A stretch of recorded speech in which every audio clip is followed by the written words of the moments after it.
On Ukraine's Independence Day, August 24, Russia came under a massive drone attack. And now Russians are already whining that supposedly one of the drones hit the Kursk nuclear power plant.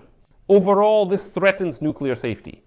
In addition, there was also a strike today on Ust-Luga. This is a fuel terminal near St. Petersburg where petroleum products are exported. While Ust-Luga's situation is fairly clear, it's different in the Kursk region. Russian propaganda is trying to blow this issue out of proportion, claiming that there was almost a strike on a nuclear reactor there. In reality, it's not that dramatic. A transformer caught fire there, and the third unit had to be urgently, as the nuclear workers say, dropped in power by 50%. But the Russians are already exaggerating this story. Ukraine first responds by stating they did not strike the Kursk nuclear power plant. And the Russians themselves admitted that the transformer was damaged as a result of attempts to shoot down a drone that was flying somewhere, and the debris fell and hit the transformer. But I suggest we break down this entire attack step by step. What has been officially acknowledged about the Kursk nuclear power plant, and how did the International Atomic Energy Agency respond? Which is very important. Let's discuss what happened in Ust-Luga and what the regional Russian authorities are saying in general.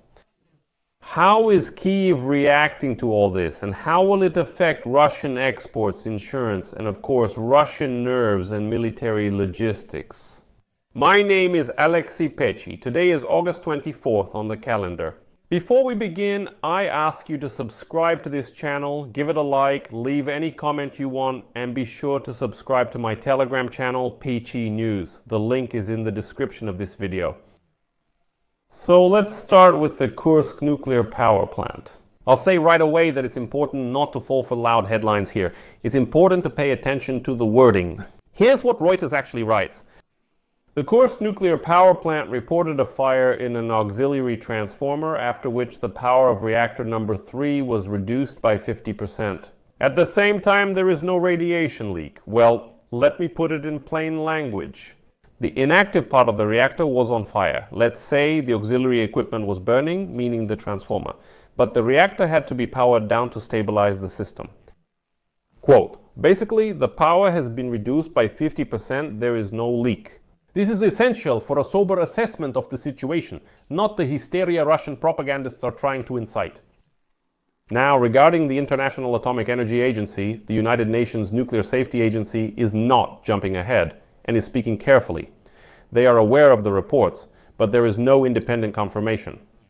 And the second important thing, the regulator repeats the mantra we've heard regarding the Zaporizhzhia nuclear power plant: nuclear facilities must be protected always and everywhere. Well, that kind of tone is just a sort of insurance, like we're just gathering facts, then drawing conclusions, not taking any side at all. And so, Russian officials, as expected, are emphasizing the threat. Russian authorities, in the spirit of safety first, everything else later, state that these attacks pose a threat to nuclear safety. This is already being presented in a way to show, like, look, Ukraine is now striking at nuclear facilities. Well, even if the radiation levels are normal as they claim, any commotion around nuclear infrastructure is immediately a red zone for politicians and, of course, for propaganda. I'll note right away that the Ukrainian Center for Countering Disinformation stated that Russian media are already spreading manipulations around the Kursk nuclear power plant, accusing Ukraine of allegedly creating a threat to nuclear safety.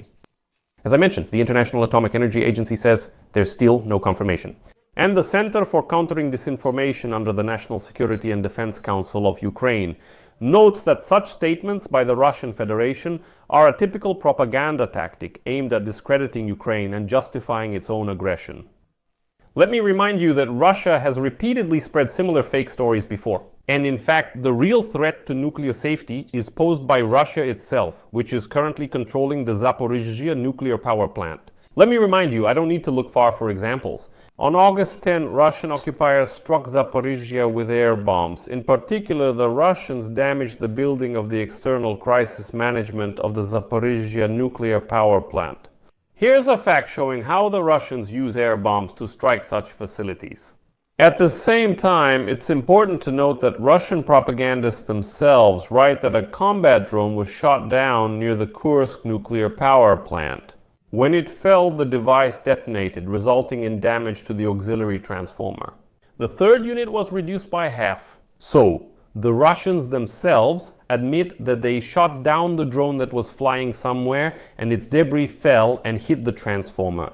Now about Ust-Luga. On the night of August 24, long-range drones from the Security Service of Ukraine and the Special Operations Forces caused a bright explosion at the production facilities of the Ust-Luga port in the Leningrad region. This was reported by sources. Preliminary data shows drones struck Novotek's gas processing complex, a major Russian liquefied gas producer. The released videos show a powerful explosion and a large-scale fire. According to the information, the strike hit the cryogenic fractionation unit for gas condensate, which is the heart of the complex's technological processes. This is already the second successful strike by the Security Service of Ukraine on Ust-Luga just this year. The first one took place at the beginning of January, and the Russians were unable to protect this terminal for the second time. And as a source in the Security Service of Ukraine reports, Russia trades oil and gas through this terminal using a shadow fleet. Drone sanctions from the Security Service of Ukraine reduce the flow of foreign currency that Russia needs to wage war. Now let's decipher what happened in the Kursk region and what happened in the Leningrad region. Regarding the Kursk nuclear power plant, it's obvious that this is not some kind of nuclear disaster. An auxiliary transformer caught fire. You could call that serious, but it's clearly not an accident. At the nuclear power plant, the reactor was reduced to half power. You could also say that's serious because any unplanned maneuver at a nuclear unit is a stress for the system. But the key point is that the background is normal, there are no leaks. And you know, I repeat this because that's how the information field works. Here, just the word atomic power plant or nuclear power plant is enough. So that panic-inducing headlines start spreading on social media, and Russia could manipulate that. That's why we maintain a balance. The real danger is that nuclear facilities ended up in a war zone at all, and that's the problem of the Russians who started this war themselves. They shoot down drones near the nuclear plant themselves, then claim Ukraine hit the Kursk nuclear power plant. Ukraine didn't attack it, there's no military reason to do so. Absolutely. Regarding Ust-Luga, you need to understand that a terminal is not just pipes and tanks, it's a gateway for oil products, including kerosene. Every stoppage, whether it's a fire or a report that all tanks are fine, everything is okay. Still, it makes insurers and traders reassess risks, and that means higher insurance costs, more complicated logistics, longer supply chains to replace deliveries if there are problems here, and so on. Roughly speaking, a strike on a terminal is a strike on money. It's not just for a dramatic explosion scene. These are real sanctions. These are actual sanctions that Ukraine is imposing against Russians. And here, Reuters specifically highlights the geography of exports. Asia, Istanbul. This is a hub through which Russia is making money right now. So these are the locations where it sends its petroleum products, including liquefied natural gas, from this port. Now, Western media are writing about why Kyiv would launch such attacks in one night on the Plus terminal on the Kursk region and so on. Reuters says the aim is to promote risk discipline from Moscow. When long-range weapons are targeting your energy infrastructure, you are forced to pull your air defense systems deeper into the country. You have to spread out repair crews, bring in backup transformers, and adjust shipping schedules. Hundreds of small decisions together slow both the front and supply lines. This is exactly what Ukraine is aiming for. To stretch the nervous system of the war so that every new strike is not a sensation but a routine that the Russian economy is finding harder and harder to digest. And finally, about the nuclear panic that the Russians are trying to stir up. International Atomic Energy Agency. They clearly state there's no reason to panic. We can already see Moscow raising this issue internationally, claiming Ukraine threatens nuclear security. This has gone too far. How is this possible? In response, Kyiv has its own logic. Kyiv says, listen, you brought your war here, you started this full-scale war, you seized the Zaporizhzhia nuclear power plant, Russians are striking Ukrainian cities, Russians are attacking Ukrainian energy infrastructure every day. So, what did you expect? Did you expect that you would be safe?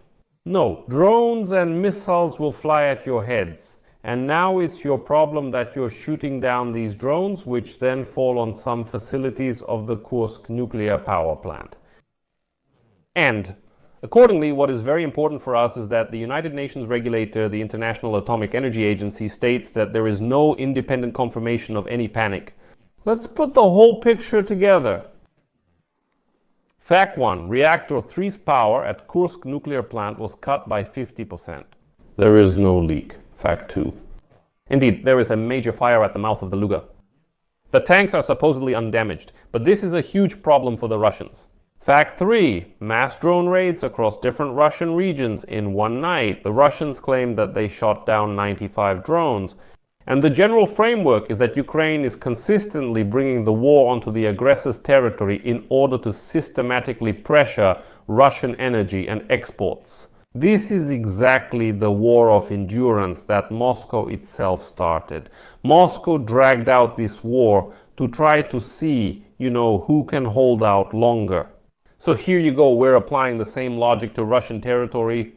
And finally, I'll add that attacks like these really do change the actual cost of the war for Russians. It's more expensive for Russian companies to get insurance, it's more expensive for them to transport fuel, and they're starting to have problems. It's harder for the Russian military to cover both the front and the rear at the same time, and it's getting harder for Russian diplomats to convince the world that this is some kind of special military operation. It's getting harder for Russian propaganda to convince unwashed Russians that the whole war is actually somewhere in Ukraine. It won't affect you, you're just cannon fodder, go die, but it won't reach you. And the more often these names like Ust-Luga and Kursk appear in the news feeds, the weaker the propaganda chant that this is a local conflict will sound. Or, well, thank God, they no longer shout that this is a civil war like they used to say until 2022. I remember this war has long been global. That's right, in terms of logistics, prices, and everything else. And we need to understand that such strikes really need to increase. Since Ukraine has developed the long-range Flamingo missile, capable of flying 3,000 kilometers, such attacks will likely increase. Well, and Russians need to be more careful about how they shoot down the drones that are attacking them. And here the boomerang always comes back. I remember how the unwashed Russians used to tell Ukrainians, mocking them, saying, why are you shooting down missiles and drones over peaceful cities? Their debris falls on residential buildings. Why are you shooting down a drone heading for a military target, causing its debris to fall on the Kursk nuclear power plant? Why are you doing this? Leave this drone alone. Let it fly, let it go. It has a combat mission. Let it carry it out peacefully. Why are you even trying to shoot anything down? How does it sound now? And here I'll put an ellipsis. Write your opinion and conclusions in the comments under this episode. Subscribe to the channel, hit the bell, and don't forget to like. That's all for now. Take care of yourselves. Bye, everyone.